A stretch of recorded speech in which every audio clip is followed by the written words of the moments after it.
ولا تلمزوا انفسکم، اور نہ تم عیب لگاؤ اپنے نفسوں کو. کسی شخص کے کسی فعل یا حرکت میں عیب جوئی کرنا، عیب نکالنا، عیب ظاہر کرنا یا عیب پر تانا دینا، یا دوسرے لفظوں میں ایک دوسرے پر تانا زنی کرنا. ایک دوسرے پر عیب نہ لگاؤ، ایک دوسرے کے عیب نہ نکالو. یا کیوں؟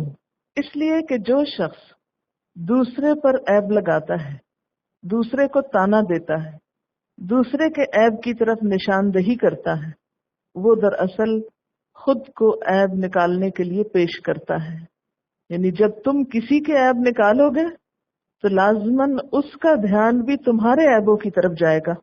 جیسے ایک قول ہے وَفِيكَ عُيُوبُ النَّاسِ أَعْيُنٌ، یعنی تم میں بھی کچھ عیب ایسے ہیں جو لوگوں کی نگاہوں میں ہیں، یعنی لوگوں کی آنکھیں ہیں جو ان کو دیکھتی ہیں. اس کو آپ تھوڑا سا امیجن کریں. عام طور پر کیا ہوتا ہے جب آپ کسی کی غلطی کو پوائنٹ آؤٹ کرتے ہیں تو اس کا فوری ریئیکشن کیا ہوتا ہے؟ آپ بھی تو ایسے ہی کرتے ہیں. اس میں کیا کیا غلطی ہے، اس میں کیا کوتاہی ہے. اس لیے کیا فرمایا؟ اپنے آپ کے عیب مت نکالو. یعنی گویا ایک تو یہ ہے کہ کسی کا عیب نکالنا اپنا ہی عیب نکالنا ہے، یا کسی کا عیب نکال کر یا اس کو اچھال کر اپنے عیب کی طرف لوگوں کو متوجہ کرنا ہے، اس کی دعوت دینا ہے کہ آپ بیل مجھے مار. آپ کسی کو چھیڑتے ہیں تو خود چھیڑے جانے کی دعوت دیتے ہیں. وَلَا تَلْمِزُوا أَنفُسَكُمْ، اپنے آپ کو عیب نہ لگاؤ، تان و تشنیع نہ کرو، کیونکہ اس میں تانا دینا بھی شامل ہے. جیسے کسی پہ چوٹیں کرنا، پھپتیاں کسنا، الزام دھرنا، اعتراض جڑنا، عیب چینی کرنا، کھلم کھلا یا زیر لب یا اشاروں سے کسی کو نشانہ ملامت بنانا. یہ سب چیزیں بھی آپس کے تعلقات کو بگاڑتی ہیں.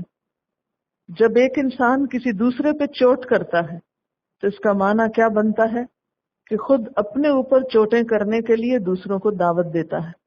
کسی کو تانا دینے سے، کسی کی غلطی پوائنٹ آؤٹ کرنے سے دراصل ایک راستہ کھل جاتا ہے اس کلچر کا یا اس فضا کا.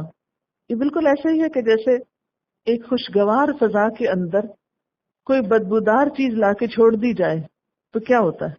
پوری فضا کو مسموم کر دیتی.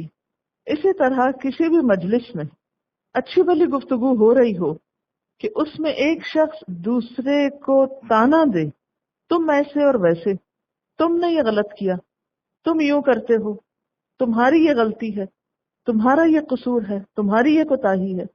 اب اس سے کیا ہوگا؟ ساری فضا پلوٹ ہوگی. یعنی کسی بھی شخص کو اپنی برائی سننا پسند نہیں ہوتا، اور خصوصاً سب کے سامنے.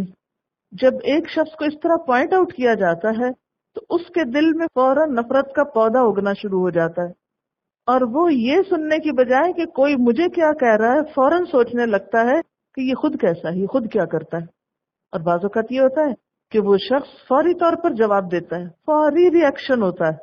اور بعض اوقات کوئی شرافت کے مارے اگنور کر دیتا ہے، ٹال جاتا ہے کہ کیا لڑائی کو بڑھانا، جانے دو، چھوڑو، یہ شخص ہے ہی ایسا، اس کی تو عادت ہی ایسی.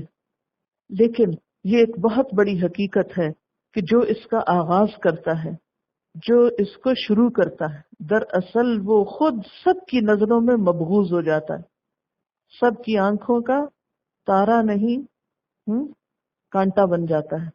یعنی کسی کو تانا دے کے گویا آپ نے بھیڑوں کے چھتے میں ہاتھ ڈال دیا، وہ اڑی مکھیاں اور سب آپ ہی کو کاٹنے کو دوڑی، کیونکہ آپ نے اپنی بد اخلاقی شو کر دی، آپ بد اخلاق ہونا ثابت کر گئے.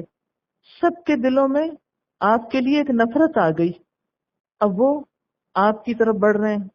اچھا، اس کا آغاز یا اس کی ابتدا یا اس کا سبب بھی بنیادی طور پر کیا ہے؟ تکبر ہے. آپ کسی کو تانا کیوں دیتے ہیں؟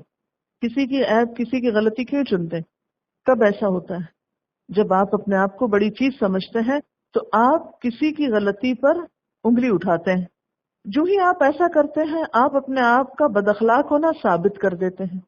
جو ہی آپ بد اخلاق ڈکلیئر ہوتے ہیں تو نتیجہ کیا ہوتا ہے؟ سب آپ کے پیچھے پڑ جاتے ہیں، ساری مکھیاں اڑ کے آپ کو کاٹنے لگتی ہیں. آپ نے چاہا تھا دوسرے کو لیٹ ڈاؤن کرنا، ہو گئے آپ خود ذلیل. تو یہ چیز بھی انسان کو خود نقصان دیتی ہے. اس لیے اس سے بھی بچنے کی ضرورت ہے۔ دوسروں کی برائی کرنے سے دوسروں کو اپنی طرف متوجہ کرنا یا اپنی برائیوں کی طرف متوجہ کرنے کا عمل تیز تر ہو جاتا ہے۔ مثلا آپ میں کوئی خامی ہے، کوئی برائی ہے، عموماً لوگوں کو اس سے اتنی دلچسپی نہیں ہوتی، بہت مائنڈ بھی نہیں کرتے، ٹھیک ہے تو آپ کی اپنی، ہمیں کیا۔ لیکن جو ہی آپ دوسرے کو کہتے کہ تم میں یہ برائی ہے، تو گویا آپ اس کو ہوشیار الرٹ کر دیتے کہ آؤ چنو میری برائیاں، آپ آؤ مجھ پہ حملہ آور ہو۔ پھر وہی چیز جو مذاق اڑانے میں تھی کہ آ بیل مجھے مار۔ اس کا علاج کیا ہے؟ اس کا علاج یہ ہے کہ انسان اپنے عیبوں کی طرف توجہ کرے۔ مسند بزار کی ایک روایت ہے، طوبی لمن شغلہ عیبہ عن عیوب الناس، خوشخبری ہے اس شخص کے لیے جس کو اس کے عیب لوگوں کے عیبوں سے بے پرواہ کر دیں، یعنی جس کی ساری توجہ اپنے عیبوں کی طرف ہو جائے، وہ اپنے آپ کو کوس سکے، وہ اپنی غلطیاں تلاش کر سکے، وہ اپنی اصلاح کے لیے فکر مند ہو، بنسبت اس کے کہ وہ دوسروں کے عیب چنتا رہے۔ دوسروں کی برائیوں کی طرف انسان اسی وقت تک متوجہ رہتا ہے جب تک کہ اپنی برائیوں کا اس کو احساس نہیں ہوتا۔ جس انسان کے اندر اپنے عیب، اپنی غلطی دیکھنے کا جتنا احساس پیدا ہو جاتا ہے، اتنا ہی وہ دوسروں کی طرف سے بے نیاز ہو جاتا ہے، کیونکہ اب اس کی مصروفیت کچھ اور ہو گئی۔